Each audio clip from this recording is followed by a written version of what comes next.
বাউলদের উপরে ভয়াবহ হামলা শুরু হয়েছে।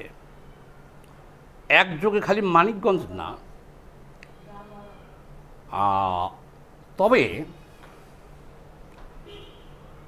আমরা বিভিন্ন সূত্রে যা কিছু জানতে পারতেছি সেটা হলো যে একটা গোষ্ঠী নির্বাচন বানচালের জন্য সব আয়োজন সম্পন্ন করছে। এই অথর্ব ডক্টর ইউনূস সরকার আর হতভম্ব সেনাবাহিনী মানে সেনাপ্রধান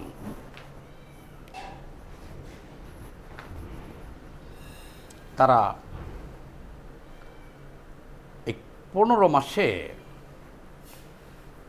নিরহ লোকজনকে নিরাপত্তা দিতে পারল না। এই সেনাপ্রধান পৃথিবীর ইতিহাসে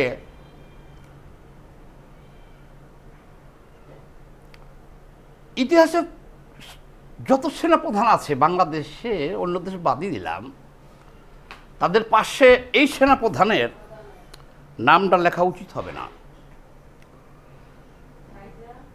লাফাইতে লাফাইতে লাফাইতে যাইয়া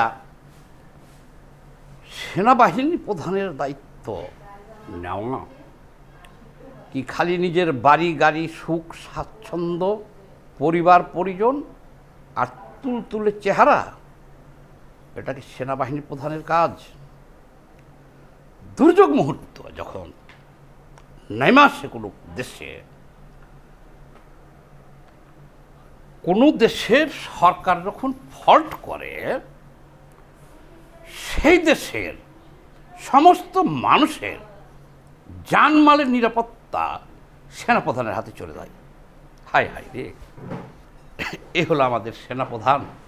হ্যাঁ, আস্তাগফিরুল্লাহ আস্তাগফিরুল্লাহ আস্তাগফিরুল্লাহ। ইউনূস, ডক্টর ইউনূসের কী বা করার আছে তার? পুলিশ বাহিনী নিউট্রাল, আগেই ডিঅ্যাক্টিভ হয়ে গেছে। এখন যদি একটা সূর্য সন্তান থাকতো সেনাবাহিনী প্রধান, 18 কোটি মানুষ নিরাপদ থাকত। কিন্তু জাতির দুর্ভাগ্য, কি যা আছে ভবিষ্যতে, একটা টেস্ট কেস চলতেছে। যাদেরকে নামানো হয়েছে টাকা পয়সা দিয়া, চারিদিক থেকে খবর পেতেছি আমরা, এই যে তৌহিদি জনতা যেটি গঠন করা হয়েছে, এগুলো সব হলো জামাতের। শুধু জামাত একলা না, যারা দেশটাকে তালেবানি শাসন কায়েম করতে চায়, সেটা হলো পরে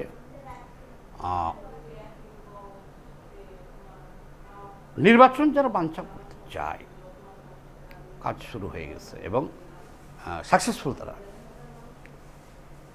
এগুলো সরকার চেয়ে চেয়ে দেখতেছে, কাউকে নিরাপত্তা দিতে পারে নাই। এটা টেস্ট কেস। সপ্তাহখানেকের মধ্যে এই তৌহিদি জনতাকে দিয়া আর একটা ভয়াবহ ঘটনা সামনে আসার বিভিন্ন তথ্য আমরা পাইতেছি। এক সপ্তাহের মধ্যে, মানে হলো ওই যে ডিসেম্বরে 15 তারিখে যে নির্বাচনী তফসিল ঘোষণা হবে, অতদূর পর্যন্ত সময় ডক্টর ইউনূসকে দেওয়া হবে না। আগামী এক সপ্তাহের মধ্যে তৌহিদি জনতাকে ব্যবহার করে এমন কিছু ঘটনা, পরিবেশ পরিস্থিতি সৃষ্টি হবে, তখনই এই মৌলবাদী দলগুলো জামাতের নেতৃত্বে রাস্তায় নেমে যাবে যে নির্বাচনের কোনো পরিবেশ নাই, স্টপ। আচ্ছা, তারপরে নির্বাচনটা স্টপ হয়ে গেলে তখন প্ল্যান বি নিয়ে নামবে তারা। প্ল্যান 1 এই 15 তারিখের আগেই বাস্তবায়িত হবে।